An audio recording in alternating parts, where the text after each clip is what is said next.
नमस्कार दोस्तों, स्वागत है आपका डेली करंट अफेयर्स में। दोस्तों, आज की वीडियो में हम चर्चा करेंगे 7 सितंबर 2023 के महत्वपूर्ण करंट अफेयर के बारे में। तो चलिए दोस्तों, आज की वीडियो शुरू करते हैं। आज की वीडियो का क्वेश्चन नंबर 1 है, हर साल 5 सितंबर को शिक्षक दिवस किसकी जयंती के उपलक्ष्य में मनाया जाता है? तो हर साल 5 सितंबर को शिक्षक दिवस डॉक्टर सर्वपल्ली राधाकृष्णन की जयंती के उपलक्ष्य में मनाया जाता है। डिटेल जान लेते हैं। तो राष्ट्रीय शिक्षक दिवस हर साल 5 सितंबर को मनाया जाता है और जो शिक्षक दिवस है ये शिक्षकों और समाज में उनके योगदान को सम्मानित करने के लिए भारत में प्रत्येक वर्ष 5 सितंबर को मनाया जाता है। और जो ये तिथि है 5 सितंबर, ये भारतीय विद्वान, दार्शनिक और भारत के जो पहले उपराष्ट्रपति थे डॉक्टर सर्वपल्ली राधाकृष्णन, इनकी जयंती के उपलक्ष्य में मनाया जाता है। शिक्षक दिवस जो 2023 है, इस बार थीम थी teachers at the heart of education recovery. तो teachers at the heart of education जो रिकवरी है, ये शिक्षक दिवस 2023 की थीम थी। क्वेश्चन नंबर 2 है, national diabetologist of the year 2023 से किसे सम्मानित किया गया? जो national diabetologist of the year 2023 है, इससे डॉक्टर नवनीत अग्रवाल को इस सम्मान से सम्मानित किया गया। तो b option, doctor Navneet Agarwal को national diabetologist of the year 2023 से सम्मानित किया गया।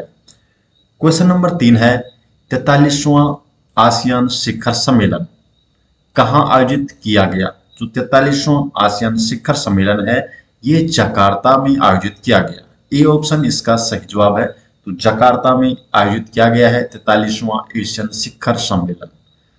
डिटेल जान लेते हैं।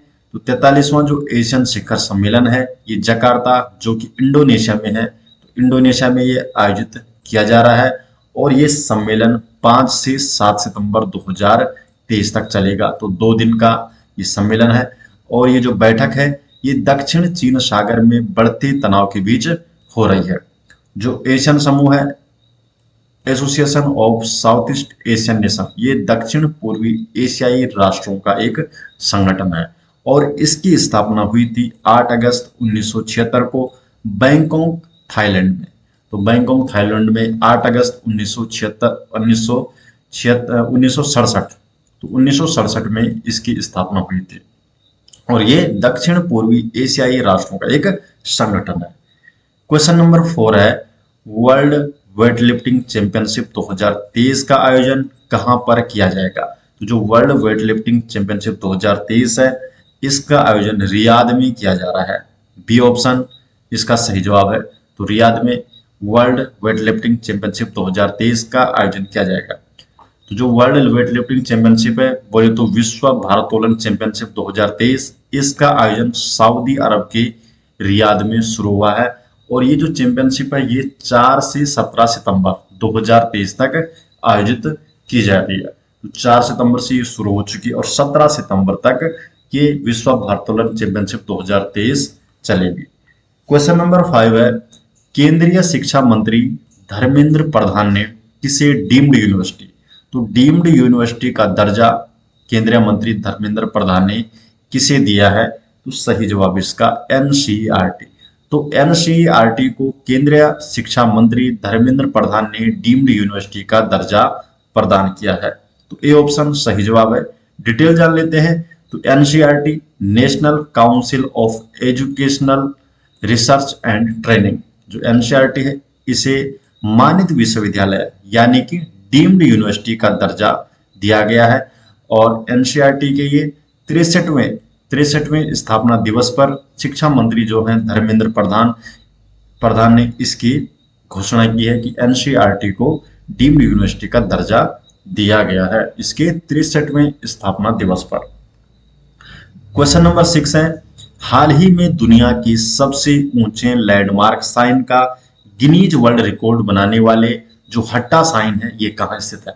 जो हट्टा साइन है, जो कि दुनिया के सबसे ऊंचे लैंडमार्क साइन का गिनीज वर्ल्ड रिकॉर्ड बनाया है, तो जो ये हट्टा साइन है, तो ये दुबई में है। सी ऑप्शन इसका सही जवाब है। तो दुबई में है हट्टा साइन। क्वेश्चन नंबर 7 है, हाल ही में किस देश ने सामरिक परमाणु हमला अभ्यास का मंचन किया? तो जो सामरिक परमाणु हमला अभ्यास का मंचन किया है, तो ये क्या उत्तर कोरिया के द्वारा। तो उत्तर कोरिया ने सामरिक परमाणु हमला अभ्यास का मंचन किया है, तो ये ऑप्शन सही जवाब है। तो जो उत्तर कोरिया है, इसने दुश्मनों को चेतावनी देने के लिए एक नकली सामरिक परमाणु हमला अभ्यास आयोजित किया है, और इसमें देश को परमाणु युद्ध की स्थिति में तैयार करने के लिए लंबी दूरी की 2 क्रूज मिसाइलें इसमें शामिल थी, इस नकली सामरिक परमाणु हमला में है। तो किसने किया ये मंचन? उत्तर कोरिया के द्वारा ये मंचन किया गया है दुश्मनों को चेतावनी देने के लिए। क्वेश्चन नंबर 8 है, किस आईआईटी ने अच्छी वायु गुणवत्ता के लिए कोड, तो कोड उपकरण विकसित किया है? तो कौन सी आईआईटी है जिसने अच्छी वायु गुणवत्ता के लिए एक कोड नामक उपकरण विकसित किया है? तो यह है आईआईटी जोधपुर। तो आईआईटी जोधपुर ने वायु की अच्छी गुणवत्ता के लिए कोड उपकरण विकसित किया है। तो जो आईआईटी जोधपुर है, इसके वैज्ञानिकों ने अच्छी वायु गुणवत्ता के लिए कोड उपकरण विकसित किया है। तो जो कोड उपकरण है, ये code plasma detergent in environment तकनीकी पर आधारित है, और जो उपकरण है ये 99.99% इससे अधिक हानिकारक रोगजनकों को निष्क्रिय करने में सक्षम है और गुणवत्तापूर्ण इंडोर वायु प्रदान करता है। तो जो ये कोड उपकरण है, ये code plasma detergent in environment इस तकनीकी पर आधारित है, और ये क्या है? आईआईटी जोधपुर के वैज्ञानिकों ने इस उपकरणों को विकसित। क्वेश्चन नंबर 9 है, दिव्यांग बच्चों को सशक्त बनाने के लिए हिमाचल प्रदेश के मुख्यमंत्री हैं सुखविंदर सिंह सुक्खू। तो इनके द्वारा कौन सी योजना शुरू की गई है? तो उस योजना का नाम क्या है? तो इन्होंने सबल योजना की शुरुआत की है। तो दिव्यांग बच्चों को सशक्त बनाने के लिए हिमाचल प्रदेश के मुख्यमंत्री ने सबल योजना की शुरुआत की है। सी ऑप्शन सही जवाब है। डिटेल जान लेते हैं। तो हिमाचल प्रदेश के मुख्यमंत्री हैं सुखविंदर सिंह सुक्खू, और इन्होंने हमीरपुर जिले के नादौन विधानसभा क्षेत्र से मुख्यमंत्री sporting abilities rebuilding aspiration and livelihood scheme सबल की शुरुआत की है। तो सबल की फुल फॉर्म क्या है? Sporting abilities rebuilding aspiration and livelihood scheme. तो यह है सबल। तो इसकी शुरुआत की है हिमाचल प्रदेश के मुख्यमंत्री ने, और जो ये सबल स्कीम है, ये किसके लिए है? दिव्यांग बच्चों के लिए है। क्वेश्चन नंबर 10 है, किस राज्य ने पूरे राज्य में इलेक्ट्रिक चार्जिंग स्टेशन विकसित करने की नीति की योजना बनाई है? तो जो इलेक्ट्रिक चार्जिंग स्टेशन विकसित करने की योजना बनाई है, हिमाचल प्रदेश ने। तो हिमाचल में इलेक्ट्रिक चार्जिंग स्टेशन विकसित करने की एक योजना बनाई है। क्वेश्चन नंबर 11 है, भारत के पहले यूपीआई एटीएम को किस पेमेंट सर्विसेज द्वारा लॉन्च किया गया है? तो भारत का जो पहला यूपीआई एटीएम है, ये क्या है? हिटाची पेमेंट सर्विसेज द्वारा शुरू। तो हिटाची पेमेंट सर्विसेज द्वारा यूपीआई एटीएम को लॉन्च किया गया। डिटेल जान लेते हैं। तो भारत के पहले यूपीआई एटीएम को हिटाची लिमिटेड की जो सहायक कंपनी है, हिटाची पेमेंट सर्विसेज, तो हिटाची पेमेंट सर्विसेज के द्वारा भारत के पहले यूपीआई एटीएम को लॉन्च कर दिया गया है। तो हिटाची जो पेमेंट सर्विसेज है, इसने national payments corporation of India के सहयोग से इस यूपीआई एटीएम को लॉन्च किया है। जो यूपीआई एटीएम होगा, ये कार्ड रहित नगद निकासी की सुविधा प्रदान करेगा, और इसमें क्या होगा? फिजिकल डेबिट और जो क्रेडिट कार्ड है, इसको ले जाने की आवश्यकता नहीं होगी। तो सभी चीजें इसमें ऑनलाइन होगी। ऑनलाइन ही इससे जो नगद निकासी की सुविधा होगी बिना डेबिट और क्रेडिट कार्ड के। तो यह है आपका यूपीआई एटीएम, जिसे कि हिटाची पेमेंट सर्विसेज ने लॉन्च किया है। क्वेश्चन नंबर 12 है, अंतर्राष्ट्रीय चैरिटी दिवस मनाया जाता है। तो जो अंतर्राष्ट्रीय दान दिवस है, तो अंतर्राष्ट्रीय दान दिवस कब मनाया जाता है?